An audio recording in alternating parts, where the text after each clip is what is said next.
Morning Year 10. Today we're going to look at Storm on the Island by Seamus Heaney and Extract from the Prelude by William Wordsworth. Hopefully you'll be fully familiar with the assessment objectives now for poetry. So assessment objective 1 is understanding the text and being able to use references or quotations. Assessment objective 2 is your ability to analyse language, form, structure and sound. And assessment objective 3 is your ability to show the understanding of the relationship between the text, so between the poem and its historical and social context. So our big question today is, how is nature presented in Storm on the Island and Extract from the Prelude? So when we answer this question, we're going to revise both poems and we're going to think of how those poems relate to power. We're going to think about the poems in comparison to one another, and as usual we're going to analyse a range of methods enabling grade 7 plus pupils to access the higher grades by analysing structure and sound as well as language and form. If we start then by thinking about the title of the poem, Storm on the Island, it suggests several things. Firstly, it implies that the poem will focus on the physical effects of a storm on a remote island, so that's the literal meaning. We can also see in the poem that there's no reprieve, there's no relief from the storm for the islanders, because being on an island, they are isolated, so they have to simply tolerate it. And then thirdly, we can actually think about the bigger theme in the poem, which is the superior power of nature over mankind. So if we want to talk more about the title, we can see the fear but also the acceptance that the islanders have of the superiority of the storm's power compared to their own. So at the beginning of the poem, we are told by Heaney that they have built their houses squat to defiantly withstand the storm. So that suggests that the storms are a regular occurrence on this island. So all the islanders can do is plan ahead for these storms and defend themselves as best as they can. They know that they can't fight the storm's power. So as we can see, like in the poem Exposure, for example, this poem deals with that ongoing conflict between nature and mankind and how nature is often the victor. Nature is often triumphant, in fact always triumphant. If we think about assessment objective 3, so the historical and social context, Heaney himself often writes poetry which centres upon rural life because he grew up himself in the rural part of Northern Ireland in farming country. So often his poetry documents how environmental factors can affect the lives of rural people, both positively and adversely and negatively. However, we can also read this poem as being a metaphor for the ongoing political troubles in Northern Ireland during the 1970s. So there was a terrorist organisation called the IRA, the Irish Republican Army, and they carried out several terrorist attacks in the name of political freedom. So in the same way that the storm is expected, however the islanders can't predict exactly when that storm will arrive, that's similar to the terrorist attacks which the Northern Irish people had begun to expect, but they simply didn't know when or where these attacks would take place. So all they could do is act cautiously, but when those attacks did happen, they simply had to tolerate them and withstand them. They couldn't prevent them in the same way that you can't prevent a storm. If we move on to some of the words that are used in Heaney's poem, we would talk about dives, strafes, salvo and bombarded. So here we've got a semantic field of language all linked to military air attacks. So that's reinforcing the idea that the storm attacks from the skies, and its arrival is often sudden and unexpected, like an air attack. So by comparing the storm to an air attack, it makes it sound strategic and well organised, and that makes it a force to be reckoned with. So nature is so skilled and strategic at launching these attacks that it makes it a force that cannot be beaten. If you want to stretch it further, you could analyse individual words in closer detail. So the verb bombarded suggests that the attack from the air is constant and relentless, like an onslaught of bombs being dropped onto the islanders. Now, bombing was a favoured method used by the IRA in their terrorist attacks. If you wanted to look at the verb dives, that's reminiscent of kamikaze pilots who would deliberately dive bomb their planes into enemy targets. So that makes the storm seem willfully destructive. So it's doing it deliberately. If we want to stretch it even further, we could talk about the use of conversational tags or fillers in the poem. So Heaney regularly uses phrases such as "so as you see" and "you know what I mean," and that gives the poem the feeling that it's spontaneous speech. So it's almost like he's in the pub with a friend and he's recounting the events about the storm on the island. That makes it seem quite informal. Now that concept's reinforced by his use of blank verse, which is unrhymed iambic pentameter. So there's no rhyme in the poem, and iambic pentameter, the 10-syllable lines, reflect natural speech patterns. If we consider some of the imagery that Heaney uses then, nice short quotation would be "exploding comfortably." Now Heaney uses oxymoron there, where the two words seem to contradict each other. So he's describing the sea lashing against the rocks on the shore of the island. Now, by using oxymoron, it suggests that the sea has conflicting characteristics. So one day it will be a friend to the islanders, because lots of the islanders are probably fishermen and make their living from the sea, and another day it can turn on them and become their enemy or their foe. If you wanted to analyse this quotation further, you would look at the verb exploding then, which implies that the sea's aggressive and it violently attacks the shore. It also fits into that semantic field of military imagery that we mentioned on the previous slides. So it fits in with words like bombarding.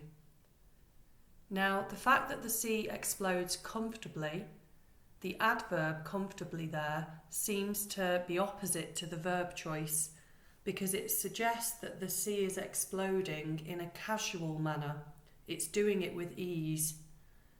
Now, perhaps Heaney is suggesting that the sea is so skilled at being aggressive and it so regularly attacks the shoreline that it's become an expert at it. So this aggression is instinctive and natural.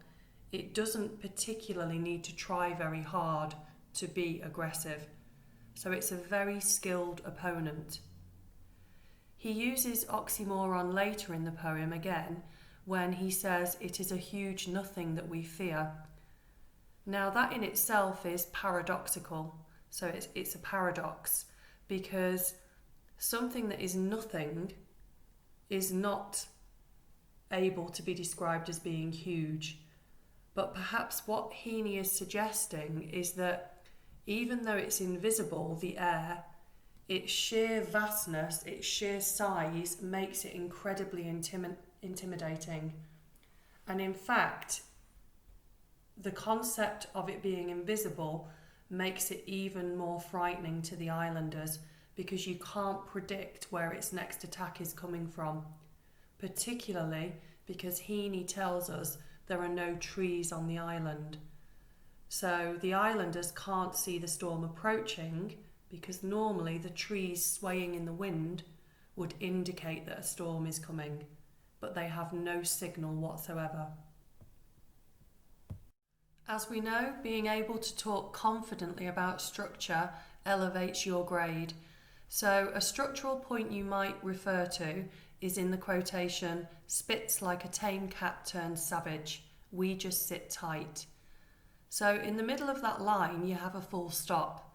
Now, it's more than just a caesura, it's actually a volta, it's a turning point or a shift in focus. Because before that full stop, Heaney focuses on the storm. Whereas after that full stop, after that volta, he focuses on the islanders' reaction to the storm.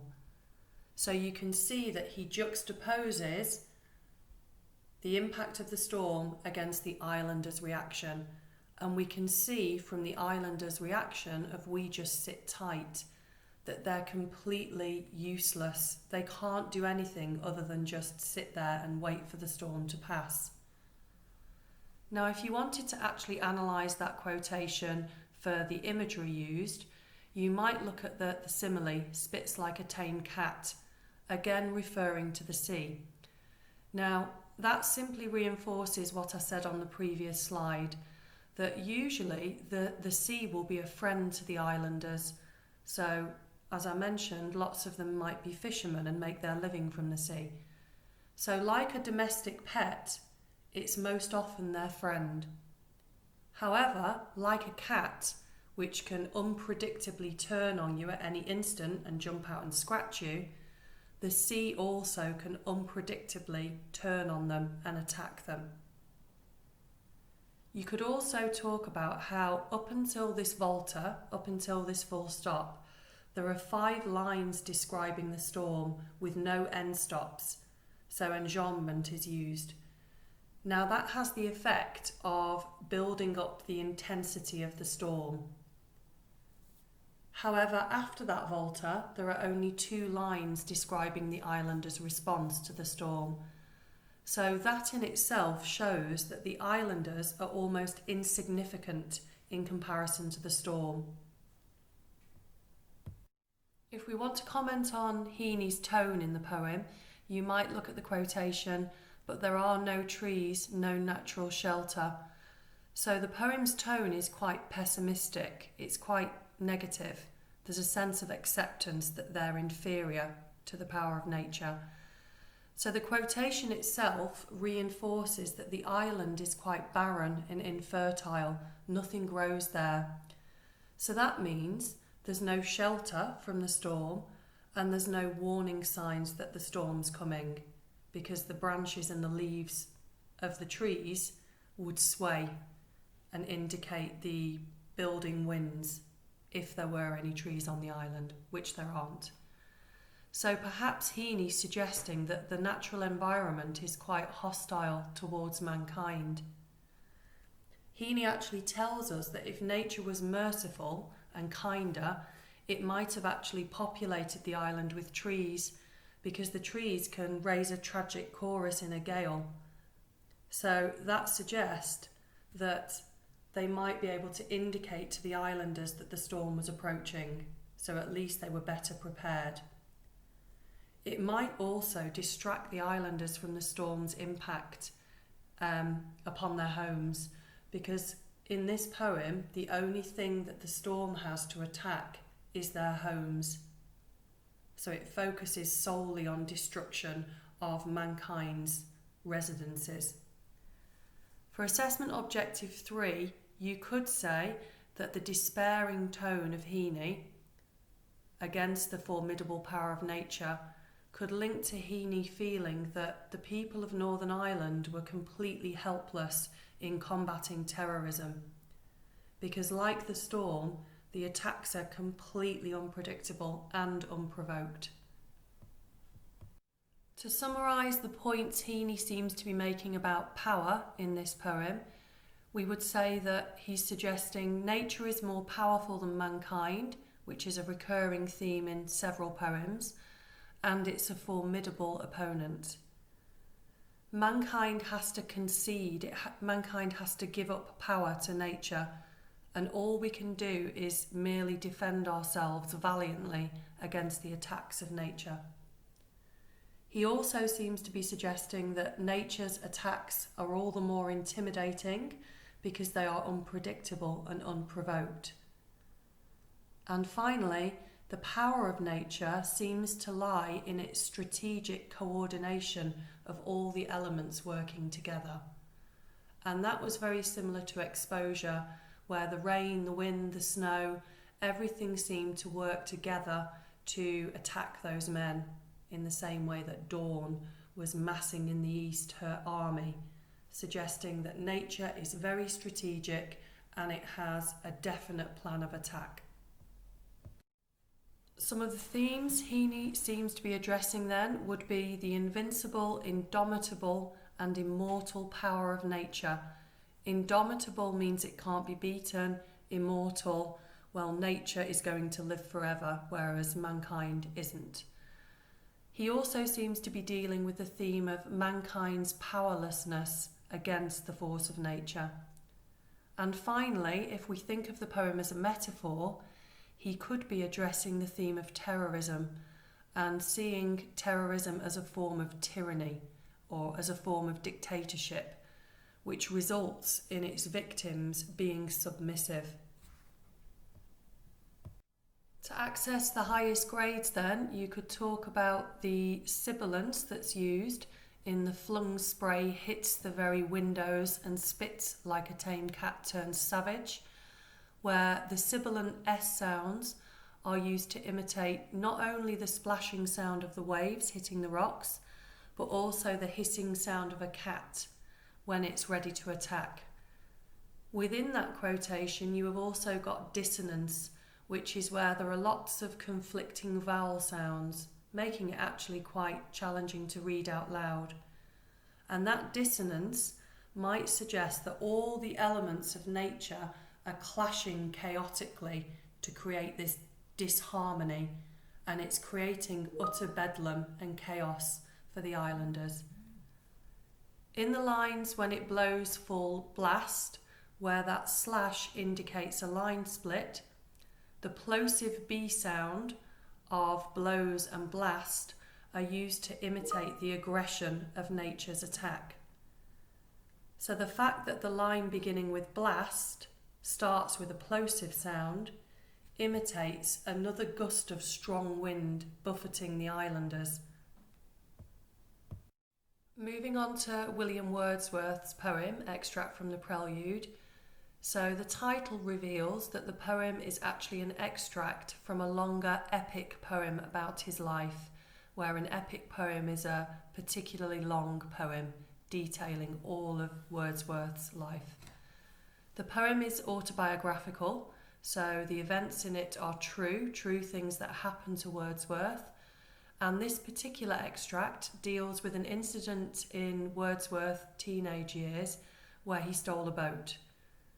So the poem is literally about that event, so therefore it deals with the bigger theme of coming of age, becoming a young man and growing up, and coming to those realizations about life and death. So the teenage Wordsworth in the poem seems to realise when he sees the mountain by the lake looming over him that nature is actually immortal, whereas we humans are mere mortals, we will die. So he realises in the poem that nature is much more powerful than mankind, and that humbles him. So that's similar to Storm on the Island, because the islanders realise that they cannot challenge nature's power. If we make some links to assessment objective 3, it's interesting to know that Wordsworth's mother died when he was only 8 years old, and that obviously traumatised him quite significantly. Now he was left in the care of his father, who was rumoured to be quite distant, and he'd often lock himself away in his library. So Wordsworth's relationship with his father wasn't particularly close, and his father was more of a disciplinarian rather than a carer for Wordsworth. So Wordsworth would often find solace, he'd find comfort in the Lake District surrounding him, and he would go out into the fields, etc., and by the lakes, and he began to write his pastoral poetry, where his poems appreciated and praised nature.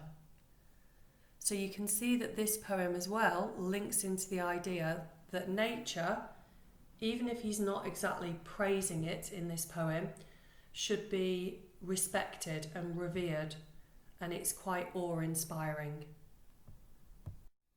If we focus on some of the words that Wordsworth uses in his poem, we might look at glittering, light, grey, black and grim. So we can see here that Wordsworth uses a semantic field of language linked to light and darkness. And by doing that, he juxtaposes his own feelings before he sees the mountain by the lake and his feelings after he sees the mountain. So metaphorically, the images of light suggest that before seeing the mountain, he feels positive and buoyant in spirit, whereas afterwards he feels quite negative and depressed. So if we want to talk further about that, you might say that in his naivety, the teenage Wordsworth feels thrilled and excited when he first steals the boat. So he's able to appreciate the sparkling light glittering on the lake's surface. However, when he sees the mountain looming in front of him, he realises that he's not master of his surroundings, which he thought earlier on. So he now realises that he's actually incredibly vulnerable and insignificant in comparison to that mountain. So he realises that he is mortal and that the mountain is immortal. It will outlive him and many generations to come. Now that realisation, or that epiphany, it's part of growing up. So it's part of a rite of passage where when you mature, you realise that humans are actually fallible, that we are actually mortal, and we're quite insignificant. And that leaves him feeling quite depressed, because as a younger boy, he felt invincible. Now again, if we wanted to say even more, we could talk about the images of darkness, which are associated with the mountain or nature, which implies that nature can be a sinister and very mysterious, perhaps even a threatening force that should be respected, similarly to Storm on the Island. So juxtaposing the images of light and darkness therefore sums up the difference between innocence and optimism when we're younger, and experience and cynicism, that negativity, as we get older. So as we do get older, we tend to become a bit more cynical about life due to the bitter experience that we have. So metaphorically, you might even see the mountain as being a symbol for Wordsworth's father, because it's quite an imposing, intimidating figure on the landscape that he's quite fearful of. So if we consider some of the imagery that Wordsworth uses, we can look at his use of personification of the mountain when he describes it as being a huge peak, black and huge, upreared its head. So that personification suggests that the mountain is like a living thing, and it has the deliberate intention of intimidating the young Wordsworth. That's reiterated when Wordsworth feels that the mountain strode after him, where the verb strode, coming from the verb to stride, implies confidence and dominance of the mountain. If you wanted to look further at the upreared, that verb, you would look at how when Wordsworth gets closer in his boat to the mountain, the size of the mountain increases, making it appear even more intimidating and a more formidable opponent, so reinforcing the idea that nature is superior to mankind. The idiomatic expression reared its head is usually used to describe an ugly or an unpleasant or difficult situation in life that needs to be tackled. So when he says the mountain upreared its head, it suggests that the mountain is an unpleasant reminder to Wordsworth of his own mortality and his own weakness. The repetition of the adjective huge emphasises how imposing and impressive the mountain is, so much so that Wordsworth has to repeat it.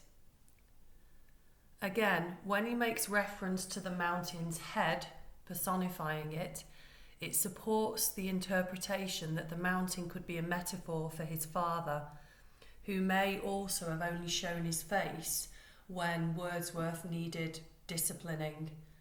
So we know that his father didn't have a close relationship with him. So to stretch us into the higher grades, structurally we might talk about Wordsworth's use of juxtaposition, where we have, or we're told, that Wordsworth went heaving through the water like a swan. Now that line is actually juxtaposed against another line later in the poem, where Wordsworth's rowing is described as, "With trembling oars I turned and through the silent water stole my way," suggesting that before he sees the mountain, he feels incredibly proud of himself, whereas after he sees the mountain, he feels ashamed of himself and embarrassed about his own inferiority and weakness. So if you want to actually analyse that simile, you can talk about how the comparison to a swan suggests that Wordsworth initially feels graceful and calm when rowing the boat. So, like a swan, he seems to glide across the water and he's proud of his skill. So you can imagine him sitting there admiring his own muscles, his own strength as he rows. The verb heaving reinforces that idea that he's proud of his own strength to pull the boat through the water so smoothly. However, that's juxtaposed against the verb later, where he stole away after seeing the mountain, which suggests that he rows away sheepishly and ashamedly because he realises that his arrogance earlier on was misplaced. The trembling oars are personified to suggest that he's shaking in fear so much that the oars have almost come alive with movement, and that's in stark contrast to how powerful he felt at first. So there is a clear turning point in the poem, a clear volta, where he changes from feeling proud of himself to feeling quite inferior and insignificant in comparison to nature. If you wanted to talk a little bit more about the structure, you could talk about how most of it is written in blank verse, which is unrhymed iambic pentameter. So similarly to Storm on the Island, that reflects that this poem is a narrative poem. It tells a story about a real event, because blank verse and unrhymed iambic pentameter imitates natural speech patterns. There are actually several caesuras in the poem which indicate the transitions from one stage of the experience to the next. The most significant caesura, or volta, as I've mentioned, is after "strode after me," because that full stop there indicates that change of mood from him feeling proud of himself to feeling afraid. He realises that he can't compete with the superiority of nature. So if we think about the tone of Wordsworth's poem, if you use a quotation from the end of the poem where he says, "O'er my thoughts there hung a darkness." So Wordsworth here uses a metaphor to suggest that the experience of seeing the mountain and realising just how insignificant human beings are, it deeply depresses the teenage Wordsworth. So the reference to darkness is a metaphor for his depression after this event. So he becomes very cynical and pessimistic towards the end of the poem. Now, Wordsworth reiterates that cynicism when he says that no longer are there any pleasant images of trees. So this is suggesting that Wordsworth, who had up until this point taken comfort from his natural surroundings, realises now that his perception of nature has changed. He now sees nature as being quite mysterious and threatening. So when he does say that no familiar shapes remained and that he feels blank desertion, that may be interpreted as a metaphor for the delayed grief that he's feeling about his mother's death. So she could have been the familiar shape that he's referring to, who he could turn to when he was scared. but due to the laws of nature and mortality, it means that she's cruelly been taken away from him, leaving him deserted. So this whole poem is about that epiphany, that stage of growing up where you mature and you realise that actually human beings are quite insignificant in comparison to the natural world, which will go on forever and is indifferent to our suffering. In summary then, the key points that Wordsworth seems to be making about power, some of which are similar to Storm on the Island, are that nature is much more powerful than mankind. We see that in Storm on the Island too. We see also that human power has its limitations. Now, a key limitation that Wordsworth realises is that we are mortal, we die. So leading on from that, nature's power seems to derive from the fact that it is immortal. It will outlive all of mankind and continue forever. And finally, Wordsworth seems to be suggesting that nature should be feared because it's mysterious and threatening, but it also should be revered and respected for its superiority. Some of the themes that Wordsworth seems to address would be the power of nature and the powerlessness of mankind, similar to Storm on the Island. He also deals with the theme of mortality and immortality. He deals with the experience of growing up and maturing. And he also points out the innocent naivety of the young Wordsworth being replaced by experience as we age. If you are aiming for a higher grade then with this poem, there aren't any specific sound devices used, but structurally you might point out that the poem's full of juxtaposition and conflict. So some of those conflicts are between man and nature. There's conflict between the adolescent Wordsworth's feelings and his emotions, which is a common experience for lots of teenagers. There's conflict between his strength and his weakness, which he realises as the poem continues. And we also see that conflict in one of the oxymorons in the poem, troubled pleasure. So that suggests that Wordsworth feels an initial thrill when he steals the boat, indicated by the word pleasure. However, even with that excitement coursing through his veins, he's simultaneously conscious of a very unsettled feeling. Now that could be due to guilt for stealing the boat, or he could be aware that this delinquent behaviour, this theft, indicates perhaps an underlying sadness that he's not yet dealt with and that he's trying to distract himself from. Now that sadness would probably, we assume, have been brought on him by the death of his mother and the estrangement of his father, the fact that his father doesn't give him much attention. I'm just going to read through a sample paragraph then in response to the question, how do poets present nature in Storm on the Island and one other poem of your choice? Now this paragraph is quite good as an example because it actually focuses on structural methods rather than the more obvious imagery. So let's have a look. Both Seamus Heaney and William Wordsworth choose to focus on the formidable power of nature in their poems, Storm on the Island and Extract from the Prelude. In both poems, nature is presented as indomitable, a force to be reckoned with that mankind is desperately inferior and submissive to. In Storm on the Island, for example, Heaney uses the phrase, "we just sit tight," when describing the islanders, to suggest they are powerless to fight against the storm and simply have to tolerate its attacks. The use of a volta before this line indicates the shift of focus from the storm to them, where the previous section describing the storm dominated 5 lines of the poem, implying the storm was building up in intensity and strength.